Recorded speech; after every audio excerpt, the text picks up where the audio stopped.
Ang protein, isa sa mga tatlong macronutrients. Pero siya ang pinaka-standout kasi kumbaga sa isang structural na bagay, siya yung scaffolding, siya yung bakal tsaka bato. Siya yung magbibigay sa'yo ng immune system na malakas.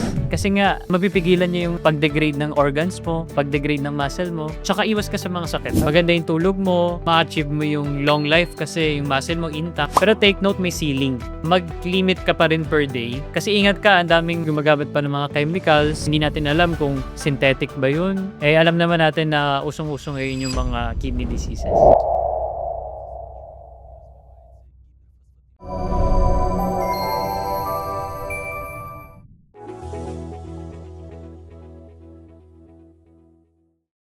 Good day mga kababayan! Welcome sa isang bagong episode ng Medico.ph.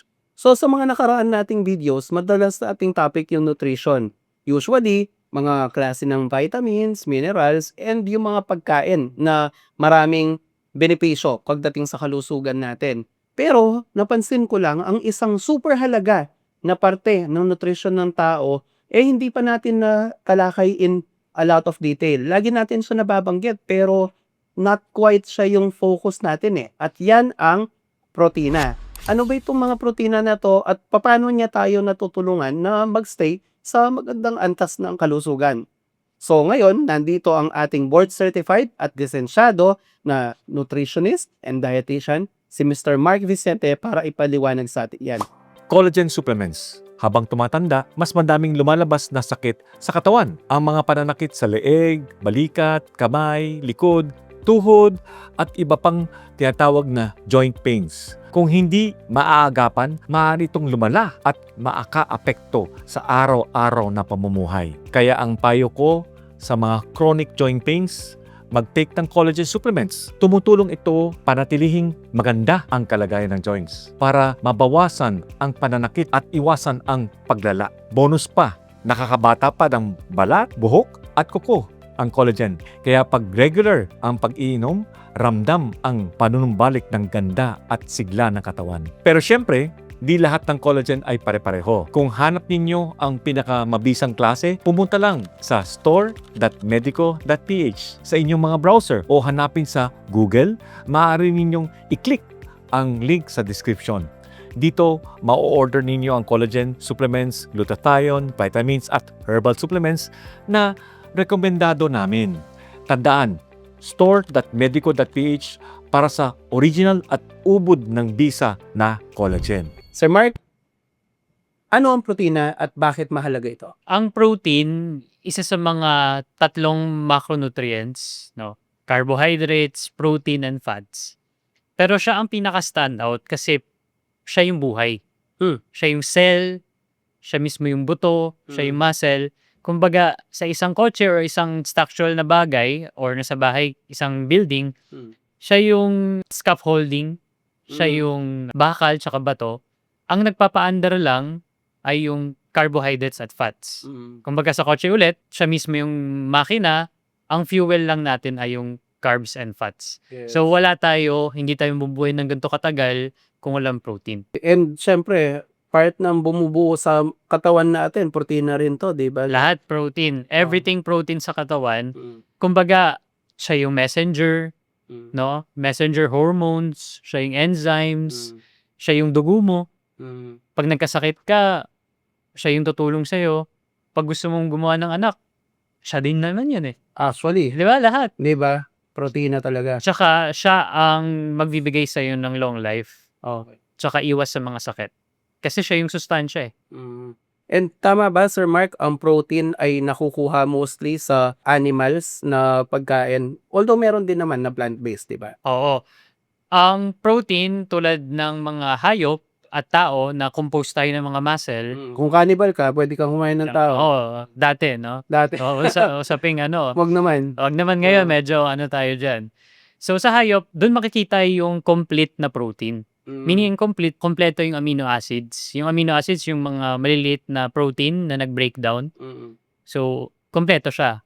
Sa mga plant-based tulad ng soy, taho, tofu, kulang siya, pero mababa din yung quality ng protein. Pero meron, onti lang. Meron, hindi ganun kalaki pero meron. Oo. kung naaalala nyo, kahit ano kahit mga medyo may edad na kayo, kahit na pinanganak kayo ng 60s o katulad ko pinanganak ng 80s, laging tinuturo 'tong mga bagay na 'to sa ano, 'di ba may food pyramid dati, Tama, Sir tama. Mark, na meron energy giving foods, 'yan yung carbohydrates natin. So mga Oo. mais, palay, ganyan, pasta, 'yan yung energy giving na sinasabi ni Sir Mark, mga Go yan. Go, carbohydrates. grow, glow. Oo, tama, go, grow, glow. Go yan. Go yung Oo. energy drink.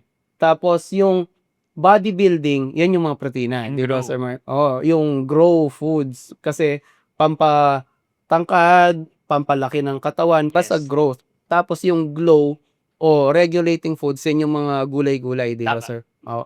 So, 'yun, kung gusto niyo lang isipin, saan ako pinakamakakakuha ng protein, nasa grow na part 'yan. So, isda, karne, sabi nga ni Sir Mark, sa mga tofu, sa ilang plant-based na sources, puwede rin, but mostly sa meats po 'yan. Anyway, itanong naman natin ngayon kay Sir Mark, ano ngayon, kunyari malakas ka sa rice, tipong isang bowl na rice ang kinakain mo tapos medyo kaperanggot lang yung ulam, okay pa ba yun? Hindi ba pare-pareho lang kung nabusog ako, yun na yun? Sir Mark, anong masasabi niyo dun? Bakit mahalaga na maraming protein yung pagkain natin and anong mangyayari kung kulang? Napakahalaga na balanse yung protein, carbs, and fats. Sa Pilipinas kasi, sabi mo nga, medyo maraming kanin, konti ng protein. Kasi kapag hindi na-prioritize yung protein, puro ka carbs, syempre magiging fat, tataba ka. Hmm, 'Di ba? Ang protein kasi, pag balanse siya mas mataas, iwas ka sa insulin resistance, iwas ka sa weight gain, hmm, then madaling mabusog, hmm. 'di ba? Tsaka ang protein kasi sir, ang pinaka properties niya, pag may sobra kang protein, pwede siyang maging sugar or fat. Okey. Gano'n siya kagagaling, Hmm, 'di ba? Kaya sinasabi nila mas prioritize protein kasi yung protein kapag wala kang carbs, pwede siyang maging carbs, eh. hmm. Nasa liver siya, eh. Oo. 'Di ba? Sa liver kasi, 'pag may sobra kang protein, kunyari, kumain ka ng protein sa isang araw, Mm. hindi nagamit, hindi niya lalabas. Kaya Okey. delikado talaga kapag may protein ka sa ihi, Hmm. 'di ba? Kasi Iba naman yun, ibang masamang signal yun masamang kasi signal 'yun. oo. Pero nasa liver sila naka-pool, Mm. nakalinya lang sila, ready gamitin.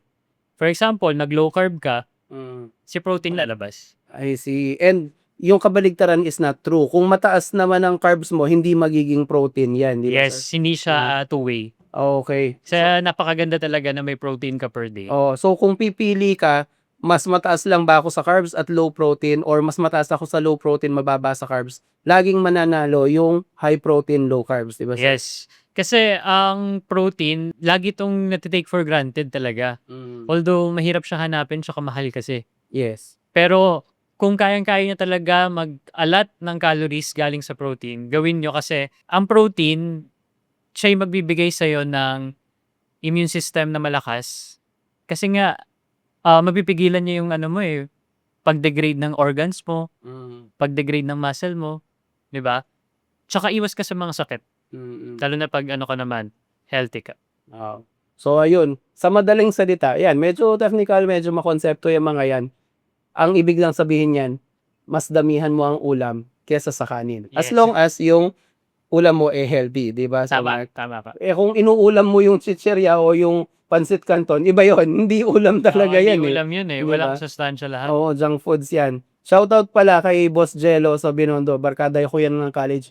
Siyang naalala ko diyan, lagi niyang pinagmamalaki 'pag kumakain kaming dalawa. Sasabihin niya, "Ang turo kasi sa'min sa bahay mas maraming ulam kaysa sa kanin." Isip-isip ko naman nun, siyempre mangmang ako pagdating sa nutrisyon nung college ako. Sa'kin basta nabusog ako, okey na. Isip ko, mas maraming rice mas nakakabusog. Pero in the long run, siya talaga yung tama. Shoutout sa'yo, boss.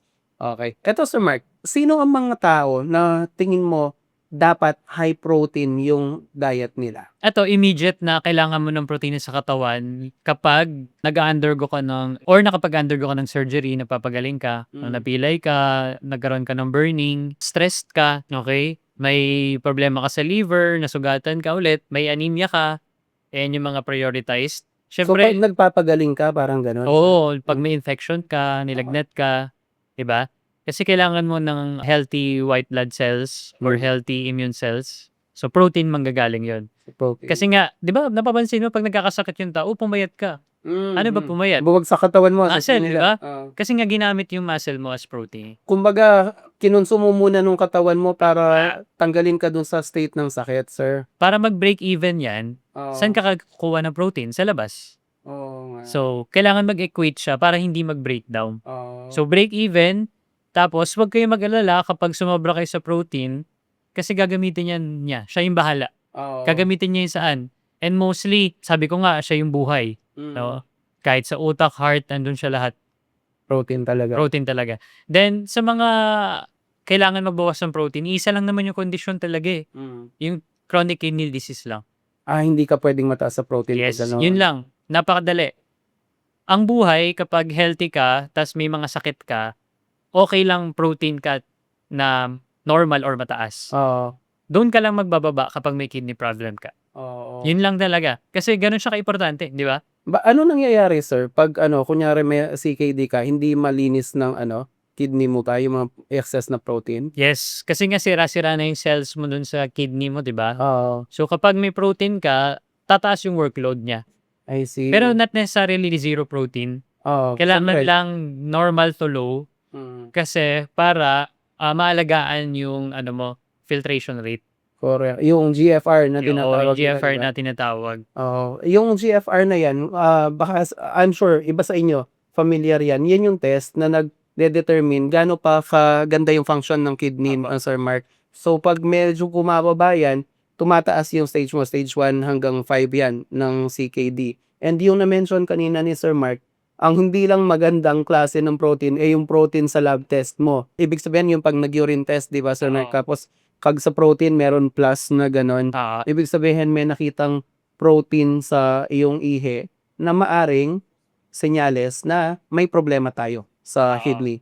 Although disclaimer lang, not all the time nalalabas yan sa urinalysis mo, may problema ka na sa kidney. Minsan kasi may tinatawag din na passing proteinuria. Yung proteinuria yun yung term sa presence ng protein sa ihi nyo.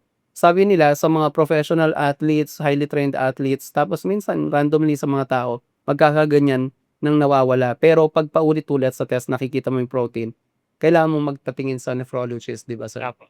And eto pala, isang layman tip na naman, pag nagpapa-urinalysis kayo, midstream, ibig sabihin, hindi yung unang bukan ng ihi nyo yung kukunin nyo, usually yung kalagitnaan ng pinapakuha ng mga medtech doon sa ospital, di ba? Tsaka ng doktor nyo. Alam nyo ko bakit? Ako, first-hand experience.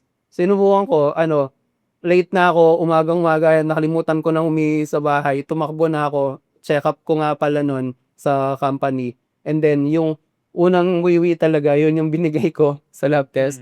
Lumabas, may protein. Takot ako. Sabi ko, baka may CKD na ako. Hindi naman pala, nung kinulit. Sabi, marumi yung ihing binigay mo sa amin, boss, sa akin, hindi na ganyan. So, yun po, yun yung hindi okay na protein. Anyway, balik tayo. Ito, Sir Mark, sa mga nagpapalaki ng katawan, maganda yung high protein? Of course, maganda yan. Kasi, ang goal nga pag nagpapalaki ng katawan, una, binubugbog mo yung muscle fiber. Diba? Talagang tinetear mo sila. Sa exercise? Sa exercise, diba? Sa mga strengthening exercise, buhat. So, ang sagot dyan, para lumobo yung muscle synthesis mo, is mag-high protein ka. Pero take note, may ceiling. So, may bubong yan. Or may kisame, kung ano man May tawag. limit. No? May limit. Yung protein, may panahon lang siyang kaya niyang capacity. Diba? For example, yung mga gumagawa kasi ng mga fitness goers, atat sila lumaki yung muscle, hindi nila alam na kada araw or kada oras, in-intake mong protein, may ceiling lang siya or limit para gawing muscle. So may ceiling lang siya. Kaya, wag kayong matakot na maging consistent na high protein yung kinakain nyo per day kapag nag-workout. Kasi, kapag hindi ka nag-workout, nag-high protein ka, marami kang reserve, which is okay, pero possible kasi na ma-convert siya into fat. Okay. Di ba? So, hindi pwedeng lumaki ang katawan mo na kumakain ka lang ng protein. Kasama talaga exercise. Yes, kasama yung exercise. Okay. Kung di ka mag-exercise, okay na yung normal protein lang para break even ka lang. Di ba? Pero, maganda ng sobra kasi may tax din tong protein eh. Siya yung pinakamalaking tax compare sa carbs and fats. Pero kumain ako ng 50 grams na protein bar, pag kinain ko yan, babawasan pa ng pag-burn ng mga 20%. Okay, kasi ginamit nung katawan mo yung energy Yes. para i-burn siya. Yes. Si protein medyo special kasi nga ginagamit siya sa lahat. So imagine mo yung 20 grams mo or 50 grams mong protein bar snack, baka di na umabot yan sa muscle building mo. Di Dahil ba? ano, Kasi nga, na-burn lang. na-burn lang, tas ginagamit siya sa buto, Oo. sa hormones, sa tiyan, di ba? So maganda na talagang taasan mo yung protein mo. Oo. Pero maganda na mag-limit ka pa rin per day, wag masyadong madami. Kasi ingat ka, ang daming mga video dyan na 100 grams, 200 grams per day tayong protein, di ba? Tapos gumagamit pa ng mga chemicals, which is hindi natin alam kung synthetic ba yun or natural made or maganda ba sa katawan. Alam naman natin na usong-usong ngayon yung mga kidney diseases. Yun lang. So, ingat din. Kailangan high quality protein pa rin. No, sir? Tama, high quality. Kung kaya pa rin talaga sa pagkain kumain ng protein, maganda. Pero hindi ko naman against ng mga nag-protein supplement. Okay. Make sure nyo lang na nakakaya ng katawan nyo, nalalabas nyo, nagagamit nyo. Ito, Sir Mark, speaking of, ano yung mga marerecommend yung sources ng high quality proteins na specific na pagkain? May tinatawag kasi tayong dalawang klase ng protein group. Tinatawag na high biological protein and low biological. Okay. Ang high biological, ang pinaka-sulit, pinaka-accessible is chicken breast. Okay. Di ba? Chicken breast na grilled, containing at least 30 grams protein per 100 grams. Oo. Itlog, 6 grams ng protein per isa. Ayun yung mga high quality. Tsaka Sir yung Mark. beef, pork. Sorry, ma-interrupt kita. Yung sa chicken breast natin, may balat o walang balat? Walang balat. Walang balat ang Ah, better. Okay. Walang balat. Kasi gusto mo makuha lang yung protein eh. Gusto mo yung puti. Hindi, feeling ko gusto nilang makuha yung masarap eh. Yung Oo. Pero kung ano ko naman healthy ka, okay lang may balat. okay lang may balat. Sa mga ano lang yun, mga may cholesterol problem, di ba? Okay, gets. Oo. Ah. Then, sa kabilang side naman is yung mga low. Ito pa yung mga beans, lentils, tofu, soy. Kasi nga, may So, protein, puro pero plant yun eh. puro plant. Oo. So, animal versus plant lang. Okay. Yun lang naman siya. Pero mas prefer mo yung animal proteins? Oo, mas prefer natin yan, lalo na sa mga nag-gym. So, sabihin natin. Tsaka kasi kapag sa animal, mas kompleto. Hindi nakukulangan yung protein mo sa paggamit. Correct. Sir Mark, ito, question. Yung whey protein, anong tingin mo doon? Okay ba yon? Marami ako nakikita nagsusupplement ng ganun. Okay yon, especially kapag nag-gym ka nga, papalaki ka. Kasi ang laking tulong niya eh. Di ba? Isang scoop, 20 grams. Ang whey saan gawa? Plant pa to? Animal pa rin yun, yung whey Animal protein. to. So, lahat ng mga whey protein na nakalagay, animal yan mostly. And casein galing sa gatas din ng baka. Okay. May Oo. protein ang gatas ng baka. Opo, malaki po. Okay. Oo, so dun galing yun. Mm. Pero kung vegan ka, yun kasi yung ano dun yung usapin eh. Kung vegan ako, ayoko ng mga whey protein kasi galing nga sa baka. Oo. So, dapat pumili ka ng mga soy, pea, almond protein. Ayun yung mga pwede sa inyo. Eto, na-mention mo yung vegan. Yung medyo, challenge nila. Syempre, nire-respeto natin lahat ng mga routine or mga regimen ng mga tao pagdating sa diet. Ang challenge nila dyan, protein intake, di ba? Kasi limited sila dun sa plants na while may protein, hindi kasing potent ng animal sources. Ano man naman ang opinion mo dun sa kabilang side ng spectrum na halos meats ang kinakain, yung tipong ketogenic, Atkins, mga ganyan, na may gulay naman pero walang carbs. Naintindihan ko yung example mo, sir, no? Ang downside naman dyan ng mga puro karne lang, walang gulay, kasi ang protein, pag kinain mo sa katawan mo, mahirap mag-digest. Kasi nga protein eh. Yes. Then, mataas yung requirement niya ng mga gut microbiome. So, kailangan ng maraming good bacteria para ma-burn din siya at magamit. So, kapag lagi kang kumakain ng karne, may glutamine yan, mabubugbog yung microflora eh. I see. So, Hindi kailangan, balanse? di balance. So, kailangan mo pa rin ng fiber tsaka probiotics. Okay. Which is nanggagaling sa mga plant-based. Plant-based. So, Yes. okay. So, well, kumakain naman sila ng plants, di ba? Yung mga keto people. Dapat balance. Mas mataas. Kasi yung keto, di ba, puro karne. So, yung ratio nila, lugi dun sa gulay. Lugi sa gulay. Oo. So, kailangan daanin nila sa probiotics siguro. Tsaka mga gulay din talaga. Mga gulay. Okay. Marami naman akong kilalang mataas yung karne pero significant yung gulay. So, Oo. hopefully, it really works out for them. Minsan kasi depende rin sa tao, no, sir? kung Oo. nag-work sa kanila. Depende sa tao nga. Kaya, although nag-advise tayo dito, make sure na individual pa rin yung target. Yes. No? Dapat ma-assess mo sa sarili mo, nagpa-consult ka na ito yung tamang dami sa'yo. Actually, magandang point yung binibring up ni Sir Mark. Yung mga pinag-uusapan namin dito, puro informational to, syempre. At saka, in general. Ibig sabihin, para sa karamihan nag-work. Pero hindi natin aalisin yung posibilidad na for some people, hindi mag-work to or other people, hindi ganong akma ito. So, ang best lagi, magtanong muna sa inyong doktor pag mag-undergo ng significant changes sa diet dahil sila ang nakakaalam ng medical history nyo. Kung marami kayong natututunan so far kay Sir Mark, baka gusto nyong magkaroon ng individualized na plan pagdating sa inyong nutrisyon. So, si Sir Mark is open for consultations sa online.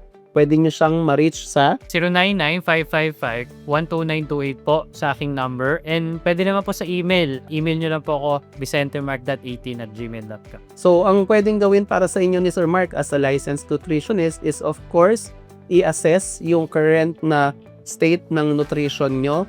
Akma ba ito sa inyong edad, kasarian, lifestyle, ano yung pwedeng i-improve, and pwede nyo i-share sa kanya yung mga goals nyo. Magpalaki ba yan ng muscles? Magpapayat ba yan? Maintenance lang. Ang gagawin para sa inyo ni Sir Mark, siya na yung gagawa ng mahirap na part ng pag-iisip. Ano ba yung dapat kong kainin araw-araw? Paano yung preparasyon? Gaano karami yung dami? And gagawin niya yon ng scientific yung pamamaraan. Ibig sabihin, safe at healthy. Aalisin natin yung mga walang kwentang pagkain. Ipapasok natin yung mga masustansyang pagkain na tutulong sa inyo na mag-reach sa inyong mga nutritional and aesthetic goals. Ibig sabihin, pampapogi, pampabata, pampasexy, pampaganda.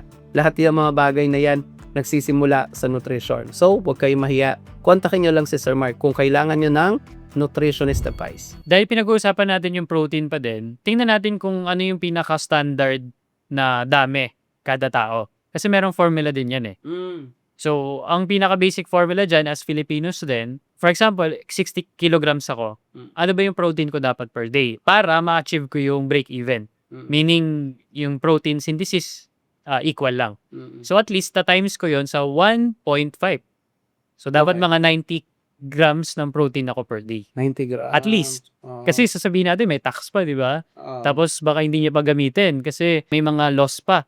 Okay. 'Di ba? Tsaka depende pa kung stress ako, puyat ako, may sakit ako. So for me as 60 kilogram na lalaki, at least 90 grams to 100 grams protein ko dapat. Na protein per day. Which is mahirap i-achieve. Kaya hindi ako against sa mga supplement. Okay. So, marami-raming karne yun kung sakali. Yes. Medyo mahal pa naman ang karne ngayon, sir. Tama. Yun lang. Tsaka sanay tayong kumain talaga ng kanin. Guilty din ako dun as nutritionist, no? Minsan naisip ko hindi balanse yung kanin ko tsaka ulam. Kaya make sure ko na na-achieve ko talaga yung protein. Kaya nga may kasabihan na asan yung protein mo? Prioritize your protein. Laging ganun eh. Kakain ka, asan yung protein mo? Kasi siya talaga yung Saka siya talaga yung nakakabusog, no, Sir Mark? Yes. Kasi, minsan kahit nakarami ka ng kanin, maya-maya lang, gutom ka na naman eh. Oo. Pero yung, kunyari kumain ka talaga, beef, ganon, ang tagal nun, kahit kinabukasan ka pa kumain. Ayun. And talking about that, kapag kumakain ka ng protein naman, ang downside niya, kapag hindi dahan-dahan yung pagkain mo, nagkakaroon ng bloatedness, di ba? Diarrhea, tapos pwede pang magkaroon ng mga rashes, allergies sa mga protein supplement. Yun lang yung mga possible yung may encounter kapag pinarioritize yung protein. Ito, Sir Mark, kailan mo masasabing OA na ako pag sinisikap kong damihan ng protein ko? Masasabi ko kapag OA ka na, for example, ilang kilos ka, sir? 68. 68 ka. So, sabihin natin mga 70 na. So, at least mga 200 grams ka, more or less yung protein mo, no? Kapag umabot ka na ng 300 grams, OA na yun talaga. Kasi, Ang dami na nun, ang dami na nun, tsaka hindi siya feasible or achievable. Kasi nga yung protein, ang hirap niyang kainin at i-digest. Yes. Diba? Ang hirap ngumuya. Subukan mo umaya ng 300 grams Unless- na baka. Unless A5 Wagyu yung kinakain. Ayun, mabilis yun. Pero marami kasi doon fat, sir, hindi naman lahat. Oo, yung marbling niya. Diba? No? Unless yung baka mo malambot. Di ba? Kaya mahirap talaga siyang i-achieve. Lalo na kasi, sir, pag kinain mo yung protein, nagde-denature. Di ba? Pag ininit mo, yung itlog, di ba? Pag iluto mo, nagbabago yung structure. Oo. So, doon din nawawala yung protein. I see. Diba? Kaya in some cases talaga, kung gusto mo maabot yung requirements mo, kailangan mo yung supplements, no, sir? At least, pero di naman kailangan everyday. Okay. Kasi, ang pinakamaganda pag na-achieve mo yung protein mo per day, ito, based on my experience and other clients, hindi ka madali magkasakit eh. Ganun. Maganda yung tulog mo, ma-achieve mo yung long life kasi yung muscle mo intact. Oo, correlated daw yan talaga no? Yung Correlated muscle yan. mass mo. And ito pala, bago ko nakalimutan, sa mga older people natin, mahalaga talaga yung protein. Kasi nga, na-discuss naman sa mga videos yung sarcopenia nga, di ba? Yung loss of muscle or death of muscle, which is naturally occurring. So, ang Tama ba, laban sir? dyan, Pag 40s, pataas ka na, doon na nagsisimulang yung mga muscles mo. oo, doon na siya namamatay. So, para hindi sila mawala, kailangan yung protein mo consistent. Oh, okay. Ayos. Super dami na naman natin natutunan tungkol sa nutrition kay Sir Mark. Tandaan, ang bottom line lang naman, binigay namin sa inyo yung long and detailed explanation. Pero at the end of the day, quality ulam and mas marami lagi sa kanin. Yun yung pwede natin gawing core takeaway natin dito sa video na to. Anyway, this has been Glenn, the Managing Director of Medico.ph, along with my partner in health, the board-certified and licensed nutritionist, si Mr. Mark Vicente, laging nag-share ng kaalaman sa atin. Kami magpapaalam na muna, nagsasabing stay happy, stay healthy, and kumain ng maraming ulam. Bye-bye!